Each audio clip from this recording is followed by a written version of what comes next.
someone not pray? Well, there could be lots of answers, but Allah has His own answer to that question.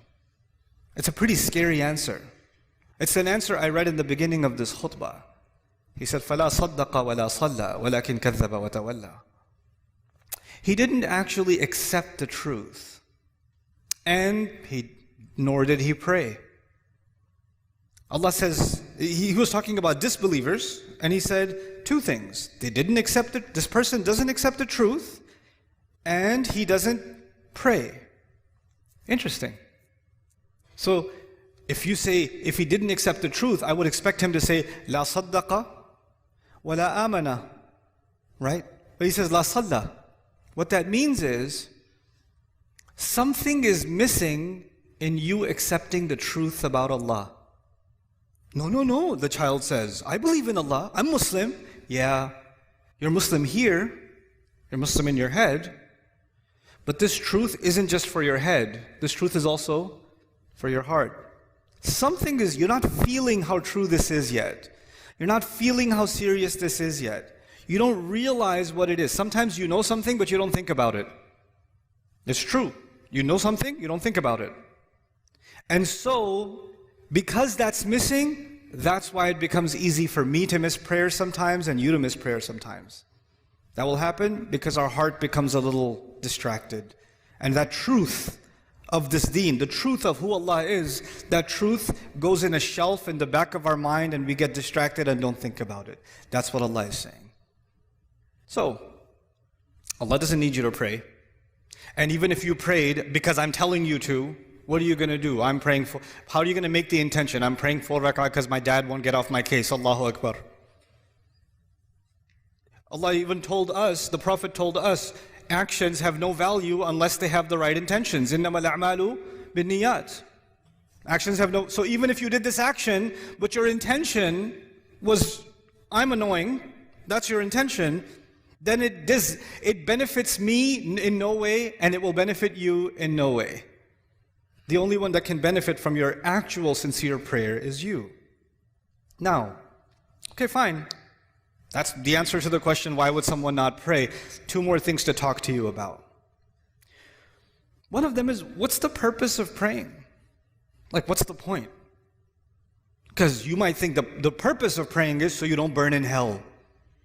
The purpose of prayer is because if you don't pray, Allah is going to hate you. The purpose of prayer is if you don't pray, you're just going to get punished. Or you won't even be a Muslim anymore.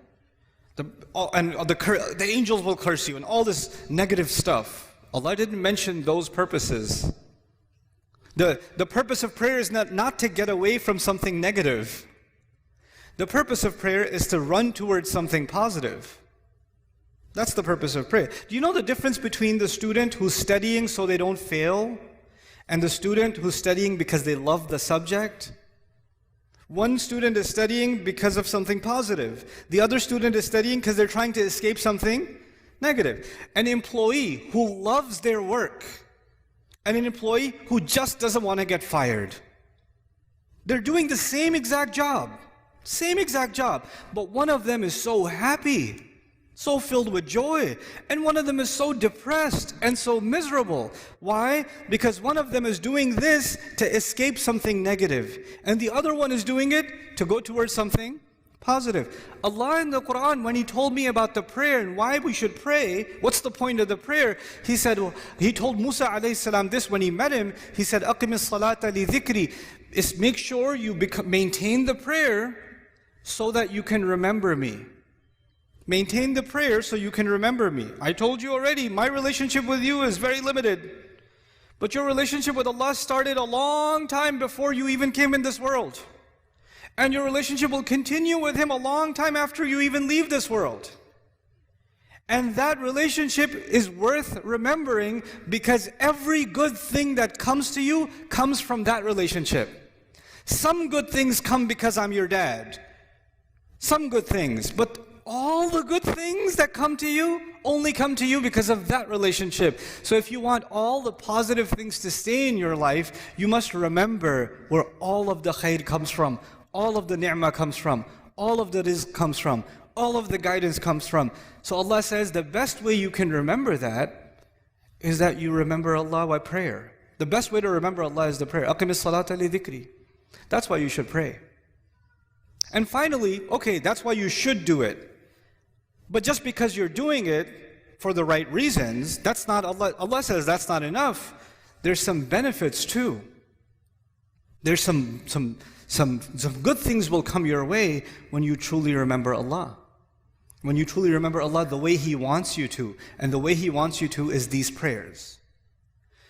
If you can do this, Allah says, إِنَّ الصَّلَاةَ تَنْهَى عَنِ الْفَحْشَاءِ وَالْمُنْكَرِ. And even in this ayah, وَلَذِكْرُ اللَّهِ أَكْبَرُ. He says prayer has the benefit of stopping you from falling into things that are indecent.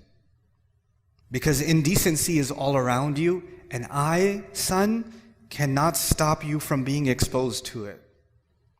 Indecency is on your device. Indecency is at your school. Indecency is among your friends. Indecency is at an Eid party when you're going to a corner talking to your friends. Indecency will be everywhere. And every time you go towards indecency, your heart will get damaged. And Allah says, if you can maintain this prayer, it will prevent you from falling into indecency. And once you fall into indecency, then you become, like if you're breathing in pollution, at first you will cough, right? But if you stay long enough, you just get used to it. Well, indecency is like that. When you're taking it long enough, it's not that big of a deal anymore.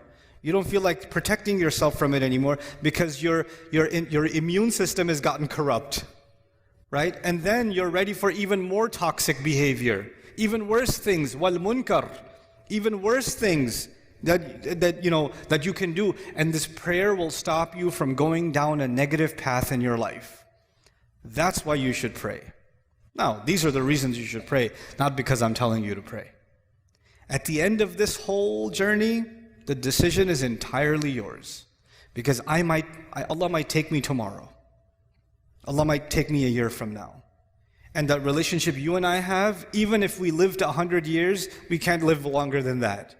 There's a time where this is going to end. But that relationship, if you really want to respect and honor that relationship, pray. That would be my advice to you. So this is just a small reminder and I'll come back to the parents now, a small reminder for myself and for all of us parents, that the children we've been given to us so we can control them. The more we try to control them, the more frustrated we become anyway. And the more, I have seen this, especially in families that wanted to preserve the deen of their children, the more they tried to push the religion on their children with control, the more those children rebelled in the strangest ways. In the strangest ways. Because the thing that Allah wants to give, the opportunity you have with your children is not to make them surrender to your instructions. The opportunity you have with them is to make them think about things that only you can make them think about. Make them love things only you can make them love.